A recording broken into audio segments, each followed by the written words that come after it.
नमस्कार. माझे नाव नशरा जुबेर सय्यद.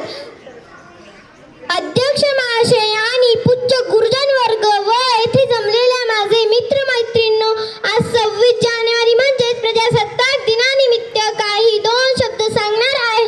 ते तुम्ही शांत चित्ताने ऐकावे अशी माझी नम्र विनंती. सर्वप्रथम तुम्हा सर्वांना भारतीय प्रजासत्ताक दिनानिमित्त हार्दिक शुभेच्छा.